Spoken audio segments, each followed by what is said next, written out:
வணக்கம் ஆதித்யா தொலைக்காட்சி நேயர்களே, இனிய காலை வணக்கம். இன்றைய தினம் ஆங்கில மாதம் டிசம்பர் 23, தமிழ் மாதம் மார்கழி 7, திங்கட்கிழமை, தேய்பிறை துவாதசி, விசாக நட்சத்திரம், திருதியை நாமயோகம், தைத்துளம் கரணம் ஆகிய சுபதினத்தில் இன்று 27 நட்சத்திரங்களுக்கு உண்டான பலன்களையும் 12 ராசிகளுக்கு உண்டான பலன்களையும் பார்ப்போம். இன்று விசாக நட்சத்திரம். அஸ்வினி நட்சத்திரக்காரர்களை பொறுத்த வரைக்கும் வாகனங்களை கையாளுவதில் இன்று கவனமாக இருக்க வேண்டும். ஏதேனும் வாகனம் சிராய்ப்பு ஏற்படுவதற்கான வாய்ப்புகள்லாம் உண்டு. பரணி நட்சத்திரத்தை பொறுத்த வரைக்கும் தொழில் வியாபாரம் சிறப்படையும், பணவரவு உங்களுக்கு தேவைக்கு மிகுதியாக இன்று கிடைக்கும். மேஷராசி கிருத்திகை நட்சத்திரத்தை பொறுத்த வரைக்கும் பக்கத்து வீட்டுக்காரர்களால் கஷ்டம் உண்டாகும், வீண் வம்புகள் வேண்டாம். ரிஷபராசி ரோஹிணி நட்சத்திரத்தை பொறுத்த வரைக்கும் நண்பர்களுடன் நல்லுறவு உண்டாகும், உல்லாச பயணம் உற்சாகம் தரும். மிருகசீரிஷம் நட்சத்திரத்தை பொறுத்த வரைக்கும் மனதில் மகிழ்ச்சி இன்று அதிகரிக்கும். மிதுன ராசி திருவாதிரை நட்சத்திரத்தை பொறுத்த வரைக்கும் பண கையிருப்பு இன்று உங்களுக்கு அதிகரிக்கும். புனர்பூச நட்சத்திரத்தை பொறுத்த வரைக்கும் சிந்தனையில் ஒரு சின்ன தடுமாற்றம் ஏற்பட்டு மாலைக்கு பிறகு அந்த தடுமாற்றம் சரியாகும். கடகராசி புனர்பூச நட்சத்திரத்தை பொறுத்த வரைக்கும் சிந்தனையில் குழப்பம் ஏற்படும். பூச நட்சத்திரத்தை பொறுத்த வரைக்கும் தேவையற்ற செலவுகள் தவிர்க்க வேண்டும். இன்று உங்களுக்கு செலவினங்கள் அதிகரிக்க வாய்ப்புகள் உண்டு. ஆயில்யம் நட்சத்திரத்தை பொறுத்த வரைக்கும் அம்மாவின் ஆரோக்கியம் இன்று உங்களுக்கு சிறப்படையும். அம்மாவின் ஆரோக்கியம், அம்மாவினுடைய செயல்கள் உங்களுக்கு மகிழ்ச்சியை தரும்.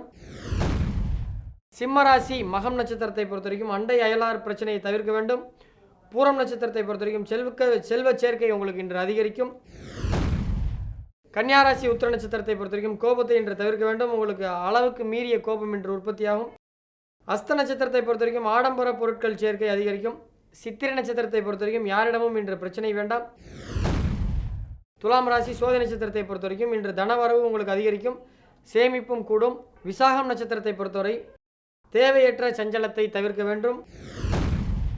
விருச்சிக ராசி அனுஷ நட்சத்திரத்தை பொறுத்த வரைக்கும் வீண் அலைச்சல் உண்டாவதற்கான வாய்ப்புகள் உண்டு இன்று, எனவே கவலை ஏற்படும், கவனம் தேவை. கேட்டை நட்சத்திரத்தை பொறுத்த வரைக்கும் காரியங்கள் அனைத்தும் இன்று உங்களுக்கு முழுமையான ஒரு வெற்றியை கொடுக்கக்கூடிய நாளாக இருக்கும்.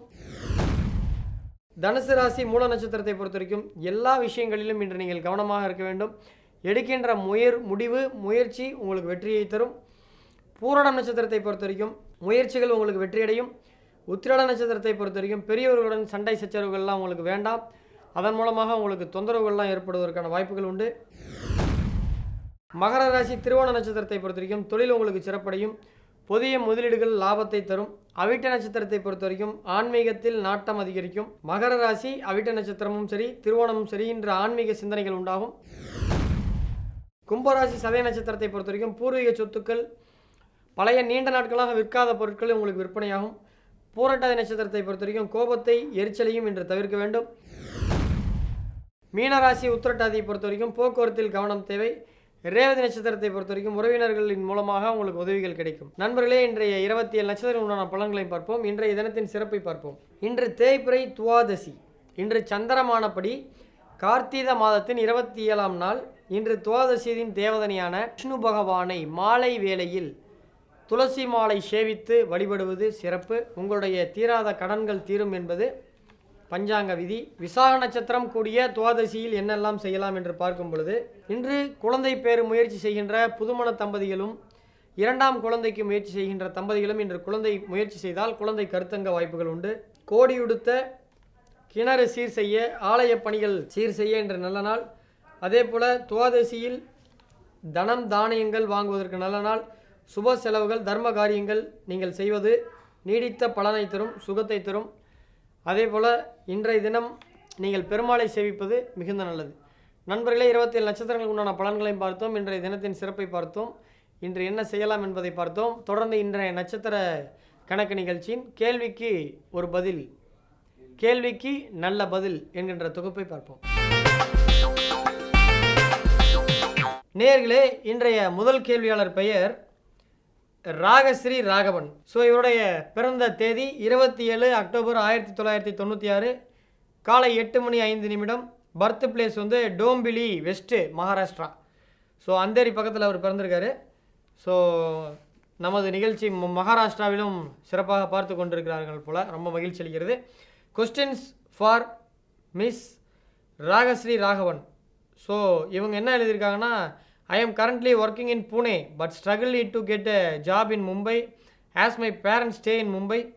So please let me know when can I apply for the job so then I can get it with very good salary package. அவர் என்ன சொல்கிறாருன்னா, அவங்க அப்பா அம்மா மும்பையில் இருக்காங்க, நான் பூனேயில் இருக்கேன், நான் ஒரு 270 கிலோமீட்டர் வரும், கோயம்புத்தூர் டு சென்னை தூரம் ஒரு 350 கிலோமீட்டர் கிட்ட வரும், என்னால் சொந்த ஊருக்கு போக முடியல, மும்பைக்கு என்னால் போக முடியல, எப்போ நான் அங்கே போவேன், நல்ல சம்பளத்தோட போவேன்னு கேட்டிருக்காரு. ரெண்டாவது கேள்வி, my dad has undergone surgery and he is not doing well.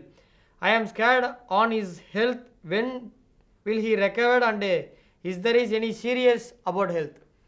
என்னுடைய அப்பாவுக்கு சமீபத்தில் ஒரு அறுவை சிகிச்சை நடந்தது, அதுலேருந்து அண்ணா அவர் மீளாமல் இருக்கார். அவரை பற்றின எனக்கு ஒரு அச்சம் தோன்றுகிறது, அவர் எப்போ குணமடைவார்.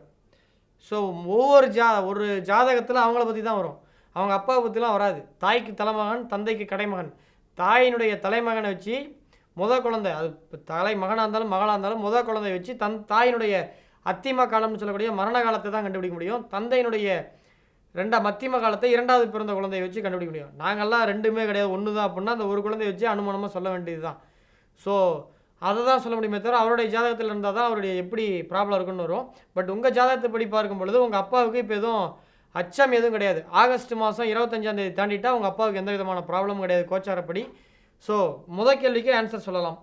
ஸோ உங்களுடைய வேலையில் மாற்றம் எதிர்பார்க்குறீங்க. இப்போ உங்களுக்கு நடந்துட்டு இருக்கிற தசை புத்தி, நீங்கள் பரணி நட்சத்திரம் 2ஆம் பாதம் மேசராசி துலா லக்கணத்தில் பிறந்தவர் நீங்கள். உங்களுக்கு இப்போ நடப்பு தசை சந்திர தசை நடந்துட்டு இருக்கு. அதில் இப்போ ஓடிட்டு இருக்க புத்தி வந்து ராகு புத்தி.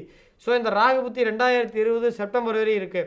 ஸோ ராகு திசையில் உங்களால் ஒரு மாற்றம் செய்ய முடியாது. காரணம், ராகு சுக்கிரனுடன் இருக்குது. லக்கணாதிபதியுடன் சேர்ந்த சுக்கிரன் லக்கணத்தை சிறைப்பிடிப்பது போல இருக்கும். அவர் தான் உங்களுக்கு 8ஆம் அதிபதியும். எனவே உங்களுடைய விருப்பத்தை நிறைவேற்ற மாட்டார். ஸோ 2019 மார்ச் மாதம் எப்படி இருந்ததோ அது போல தான் 2020 ஆகஸ்ட் வரை இருக்கும். 2020 ஆகஸ்ட்டுக்கு பிறகு உங்களுடைய மாற்றம் கிடைக்கும். அடுத்த கேள்வியாளரை சந்திப்போம். நேயர்களே, நமது அடுத்த கேள்வியாளர் பெயர் Ravindran K. Date of birth 25 August 1968. Time of birth 4:30 மாலை. லிவிங் சென்னை அவர் இருக்கார். பிறந்த ஊர் வந்து நாகப்பட்டினம். ஸோ இதுக்கு தான் எக்ஸ்ட்ரா வேலை பண்ணாதீங்கன்னு நான் சொல்கிறேன். Date of birth, time of birth, place of birth மட்டும் பண்ணுங்கள். நீங்கள் இப்படி குழக்கும்போது நாகப்பட்டினத்துக்கும் சென்னைக்கும் வந்து பார்த்தீங்கன்னா இப்போ அந்த சூரிய உதய நேரம் வந்து 4 நிமிஷம் முன்ன பின்ன வரும். ஸோ அதில் பெரிய மாற்றம் வராது. ஒருவேளை உங்களோட நேரம் அன்றைக்கி லக்கணம் மாறி போச்சுன்னா எல்லா பலன்களும் தப்பாக வரும். ஸோ இதனால தான் இந்த எக்ஸ்ட்ரா வேலைலாம் பண்ணாமல் date of birth, time of birth, place of birth மட்டும் சொல்கிறோம். ஸோ இவர் வந்து அவங்க ஒய்ஃப் அமைச்சிருக்காங்க, உமார் ரவி அவங்க அமைச்சிருக்காங்க, ரவிச்சந்திரன் சாருடைய ஒய்ஃபு. ஸோ அவருடைய ஹெல்த் எப்படி இருக்கும், வேலையில் ஓய்வு எப்படி இருக்குன்னு கேட்டிருக்காங்க. ஸோ அவருடைய ஹெல்த் ரீதியாக பார்க்கும்போது அவர் வந்து இந்த ஜாதகத்தை சரி ஹெல்த்தில் கேட்குறாங்களே ஏதாவது சீரியஸாக இருக்குன்னு பார்த்தா, ஊரில் பூரா டெங்கு காய்ச்சல் வந்து ஹாஸ்பிட்டலில் கிடந்தாலும் ஒரு ஆள் வந்து தெம்பாக போய்ட்டுருவான்னு சொல்லுவாங்க. அந்த ஒரு ஆள் இவர் தான். ஜாதகத்தில் லக்கணமும் ஸ்ட்ராங்காக இருக்குது, லக்கணத்திலே மாந்தி சுபருடைய பார்வையில் இருக்குது. ஸோ இவருக்கெல்லாம் எந்த நோயும் வராது. இவர் கம்மி இல்லாமல் இன்னும் ஒரு 20 வருஷம் தைரியமாக இருப்பார். ஸோ எந்த விதமான ப்ராப்ளம் இல்லை. இவருடைய உடல் ஆரோக்கியத்தில் எந்த ப்ராப்ளமும் இல்லை. இவருடைய ஓய்வூதியம்னு சொல்லும்போது ஆல்மோஸ்ட் நீங்கள் 68 பிறந்திருந்தால் இப்போ வந்து இவருக்கு 32 ஒரு 19, ஸோ 51 வயதாவது. இன்னும் 8 ஆண்டு காலம் ஓய்வு பணி இருக்கிறதுக்கான வாய்ப்பு இருக்குது. ஸோ 8 ஆண்டு பணியை முழுமையாக பூர்த்தி செய்வார். அதற்கு பிறகுதான் ஓய்வு எண்ணம் வரும். ஸோ ஓய்வு முழுமையாக வருவார். விஆர்எஸ் வாங்குவதற்கான வாய்ப்புகள் இல்லை. நேயர்களே, மீண்டும் நாளை காலை 8 மணிக்கு நட்சத்திர கணக்கு நிகழ்ச்சியில் உங்களை சந்திக்கும் முறை உங்களிடமிருந்து விடைபெறுவது உங்கள் அன்பு நண்பன் சேலம் பாலாஜிஹாசன். மீண்டும் நாளை சந்திப்போம். வணக்கம் நேயர்களே.